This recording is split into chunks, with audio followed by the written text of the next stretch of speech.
రేపే వరలక్ష్మి వ్రతం సంపూర్ణ పూజా విధానం. ప్రతి సంవత్సరం శ్రావణ మాసంలో పౌర్ణమికి ముందు వచ్చే శుక్రవారం నాడు వరలక్ష్మి వ్రతాన్ని జరుపుకుంటారు. తమ కుటుంబ శ్రేయస్సు కోరుతూ వివాహిత స్త్రీలు భర్త క్షేమాన్ని కోరుతూ మంగళ గౌరీ వ్రతంతో పాటు కుటుంబం అంతా ఐశ్వర్యం ఆరోగ్యంతో జీవించాలని కోరుకుంటూ శ్రావణ శుక్రవారం రోజున వరలక్ష్మి వ్రతం జరుపుకుంటారు. ఈ వ్రతాన్ని ఆచరించడం వల్ల లక్ష్మీదేవి అనుగ్రహం లభిస్తుందని నమ్ముతారు.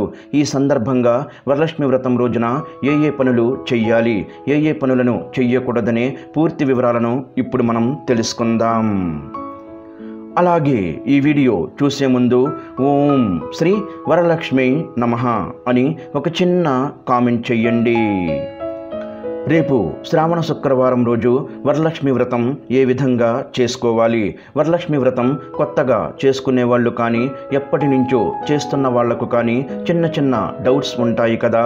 ఆ డౌట్స్ అన్నీ క్లారిఫై అయ్యేలాగా శ్రావణ శుక్రవారం రోజు వరలక్ష్మి వ్రతం ఏ విధంగా చేసుకోవాలి, ఎలా చెయ్యాలి, అలాగే ఆ రోజు పూజ పూర్తయిన తర్వాత ముఖ్యంగా చేయవలసిన పనేంటి, ఇవన్నీ కూడా ఇవాళ నేను మీతో ఈ వీడియోలో షేర్ చేసుకుంటాను.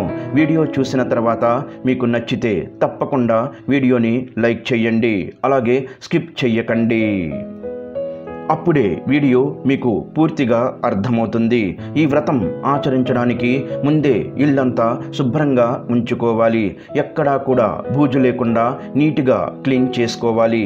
అలాగే కిచెన్ మొత్తం చాలా శుభ్రంగా ఉంచుకోవాలి. బొద్దింకలు లాంటివి తిరగకుండా నీట్గా ఇల్లంతా కూడా శుభ్రం చేసుకోవాలి. అలాగే వ్రతం చేసే ముందు రోజే ఒక 3 విషయాలు జాగ్రత్తగా మనం గుర్తుంచుకోవాలి. ఒకటి, మెయిన్ డోర్ అనేది చాలా నీట్గా ఉండాలి. అక్కడ దుమ్ము కానీ డస్ట్ కానీ లేకుండా శుభ్రంగా మెయిన్ డోర్ గుమ్మం అనేది క్లీన్ చేసుకోవాలి. అలాగే కొంతమంది ఇంట్లో నాన్ వెజ్ అనేది స్టాక్ పెట్టుకుంటారు కదా. ఫ్రిడ్జ్లో కానీ లేదా ఎండు రొయ్యలు ఎండు చేపలు ఇలాంటివి అస్సలు ఇంట్లో లేకుండా చూసుకోవాలి. అలాగే మనం పూజ చేసే ప్రాంతంలో కానీ పూజా మందిరానికి కానీ ఇలాంటి వస్తువులు లేకుండా చూసుకోవాలి. ముఖ్యంగా వ్రతం చేసే రోజు ఇంట్లో మాసిన బట్టలు లేకుండా చూసుకోవాలి.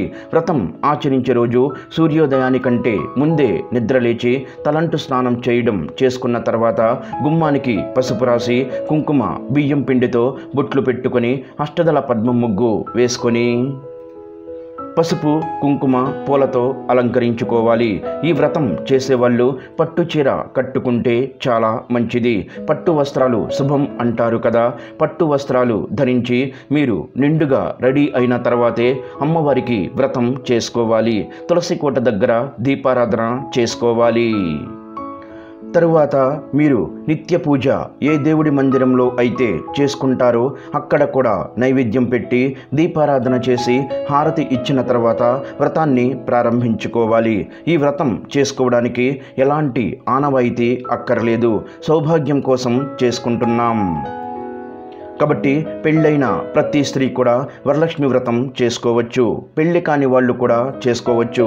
వ్రతం చేసుకునే ముందు రోజే అమ్మవారిని నిండుగా తయారు చేసి పెట్టాలి అనుకునే వాళ్ళు ముందు రోజే అలంకరించుకొని పెట్టుకోవచ్చు. అలంకరించుకోలేని వాళ్ళు లక్ష్మీ అమ్మవారి ఫోటో కూడా పెట్టి వ్రతం చేసుకోవచ్చు. పూజలో దీనికి కూడా ఆనవాయితీ ఏమీ అక్కర్లేదు. మీరు పెట్టేది విగ్రహం కాదు కాబట్టి ముందుగా ఆ పీఠం కోసమని కింద అంటే నేల మీద ఆవు పేడతో అలికి తర్వాత అష్టదళ పద్మం ముగ్గు వేసుకోవాలి. అమ్మవారు తామర పువ్వులో ఉంటుంది కదా, అందుకే పద్మం ముగ్గు వేయాలి. కాబట్టి పద్మం ముగ్గు వేసుకొని దానిపైన పీఠం ఏర్పాటు చేసుకోవాలి. పసుపు రాసి కుంకుమ బొట్లు పెట్టుకొని పద్మం ముగ్గు వేసుకోవాలి. ముగ్గు వేసేటప్పుడు బియ్యం పిండిని మాత్రమే వాడాలి. ముగ్గు మాత్రం వాడకూడదు.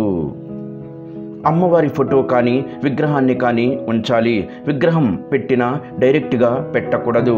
కింద బియ్యం పోసుకొని ఆ బియ్యం పైన తమలపాకు ఉంచి ఆ తమలపాకులో కొద్దిగా పసుపు కుంకుమ వేసుకొని దానిపైన అమ్మవారి ఫోటో కానీ విగ్రహం కానీ పెట్టుకోవాలి.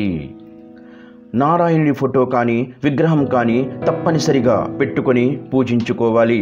కలశాన్ని ఏర్పాటు చేసుకొని పెట్టుకోవాలి అనుకుంటే ఆ పీట పైన కొద్దిగా బియ్యం వేసి ఆ బియ్యం పైన అష్టలక్ష్మి చెంబును ఉంచి చెంబుకి పసుపు కుంకుమతో బొట్లు పెట్టుకొని ఆ చెంబు నిండుగా నీళ్లు పోసి ఆ నీళ్ళల్లో కొద్దిగా పసుపు కుంకుమ గంధము అక్షింతలు ఒక వెండి కాయిన్ కానీ రాగి కాయిన్ కానీ వేసుకొని అందులో కొద్దిగా పచ్చకర్పూరం కూడా వేసుకోవాలి. అందులో కొన్ని మామిడి ఆకులు ఉంచి ఆ మామిడి ఆకుల పైన పసుపు కుంకుమ రాసిన కొబ్బరికాయని ఉంచాలి.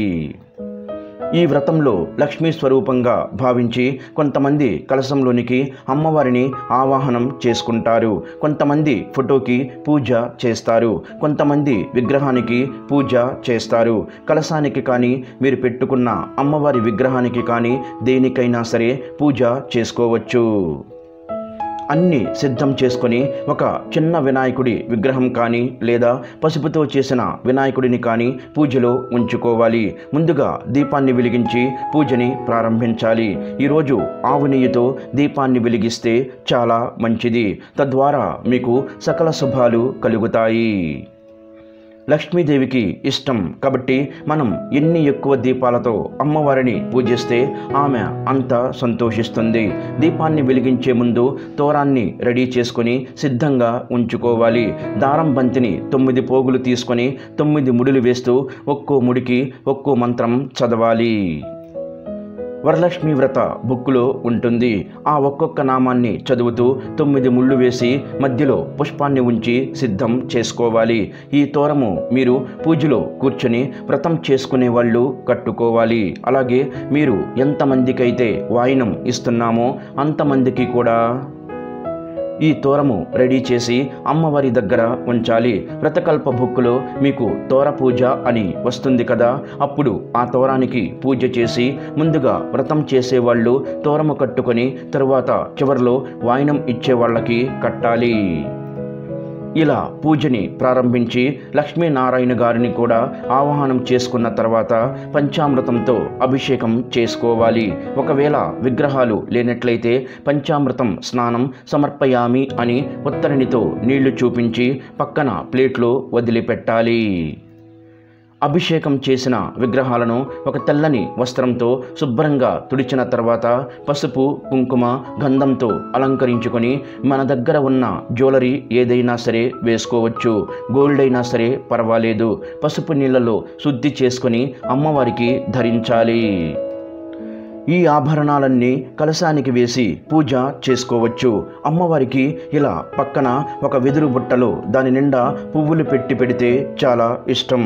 వ్రతం ప్రారంభించే ముందు వినాయకుడికి షోడశోపచారాలతో అష్టోత్తరం చేసుకొని నైవేద్యం సమర్పించుకున్న తర్వాత అమ్మవారిని పూజించే ముందు పూజలో పసుపు కొమ్ము పెట్టి పూజ చేసుకోవాలి.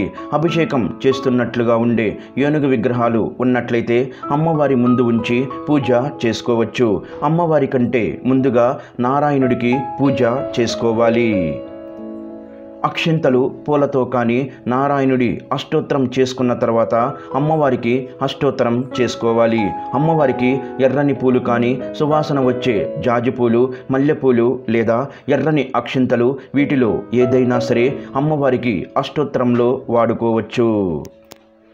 ఇలా లక్ష్మీనారాయణ అష్టోత్తరం చేసుకున్నాక వ్రతకల్ప బుక్కులో వస్త్రం సమర్పయామి అని వచ్చినప్పుడు అమ్మవారికి ఈ విధంగా చీర జాకెట్టు 2 జతల గాజులు తాంబూలం పసుపు కుంకుమ దువ్వెన అద్దము పౌడర్ వీటితో పాటు అలంకారానికి అవసరమైన ఏవైనా సరే మీరు అమ్మవారికి సమర్పించుకోవచ్చు. ఇలా అమ్మవారికి సమర్పించిన చీరను ఇంటికి ఎవరైనా ముత్తైదువును పిలిచి ఆమెను లక్ష్మీ స్వరూపంగా భావించి ఆ ముత్తైదువుకి ఈ చీరను వాయినంగా ఇస్తే చాలా మంచిది. లేదంటే వ్రతం ఆచరించిన వాళ్ళైనా సరే ఈ చీరను ఉంచుకోవచ్చు. అలాగే అమ్మవారికి 9 రకాలు కానీ 5 రకాలు కానీ ఏవైనా సరే నైవేద్యంగా రేపు శుక్రవారం ఉదయమే వండి సమర్పించుకోవాలి. అలాగే అమ్మవారికి సమర్పించే నైవేద్యాలు ఎన్నైనా అందులో పోలికము క్షీరాన్నము పులిహోర, బూరెలు తప్పనిసరిగా నైవేద్యంగా ఆ రోజు మాత్రం సమర్పించుకోవాలి. ఇలా పిండి వంటలతో పాటు పండ్ల రసాలు కూడా అమ్మవారికి నైవేద్యంగా సమర్పించవచ్చు. ముఖ్యంగా ద్రాక్షరసం, దానిమ్మ రసం ఈ రెండు కూడా అమ్మవారికి నైవేద్యంగా తప్పనిసరిగా సమర్పించాలి. అలాగే శనగలు, వడపప్పు, చలివిడి, బెల్లం, పానకం వీటిని అమ్మవారికి నైవేద్యంగా సమర్పించుకోవాలి. ఆ పూజలో మీరు ఎంతమంది ముత్తైదువులకి వాయినం ఇవ్వాలో తెలుసుకొని ఆ వాయినాలను కూడా ఒక ప్లేట్లో సిద్ధంగా ఉంచుకొని పక్కన ఉంచుకోవాలి. వాయినంలో ముఖ్యంగా ఉండవలసినవి జాకెట్ ముక్క లేదంటే చీర, పసుపు, కుంకుమ, గాజులు, పువ్వులు, ఆకు, ఒక్క, అరటిపళ్ళు, శనగలు. వీటితో పాటు మీరు విడిగా ఏమైనా ఇవ్వాలి అనుకుంటే ముత్తైదువులకి వాయినంగా సమర్పించుకోవచ్చు. నానబెట్టిన శనగల్ని వాయినంలో ఇవ్వడం వల్ల కొంతమంది దోషాలు పోతాయి అని అనుకుంటారు. అలాగే వాతావరణంలో వచ్చే మార్పుల వలన అనారోగ్య సమస్యలు రాకుండా ఆరోగ్యంగా ఉండాలని వాయినంలో శనగలు ఇస్తారు. ఇలా అమ్మవారికి ధూప, దీప నైవేద్యాలు సమర్పించుకున్న తర్వాత మంగళహారతిని ఇవ్వాలి.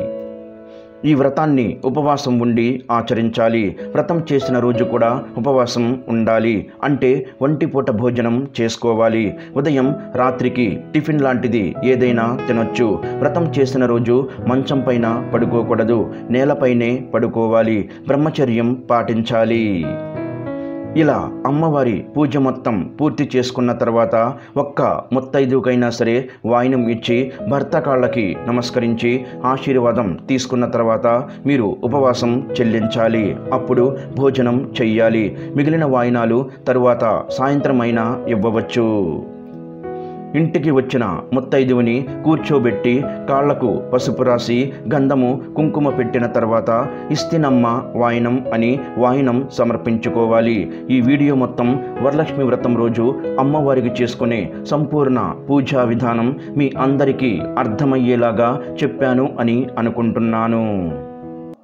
ఈ వీడియో గనక మీకు నచ్చినట్లయితే ప్లీజ్ లైక్ చేసి మీ ఫ్రెండ్స్కి షేర్ చేయండి. అలాగే మా కొత్త వీడియోస్ మీకు వెంటనే చేరాలంటే మా ఛానల్ని సబ్స్క్రైబ్ చేసుకొని పక్కనే ఉన్నటువంటి బెల్ ఐకాన్ని ప్రెస్ చేయండి. ధన్యవాదములు. ఈ వీడియోని లైక్ చేసి తర్వాత వీడియోని చూడండి.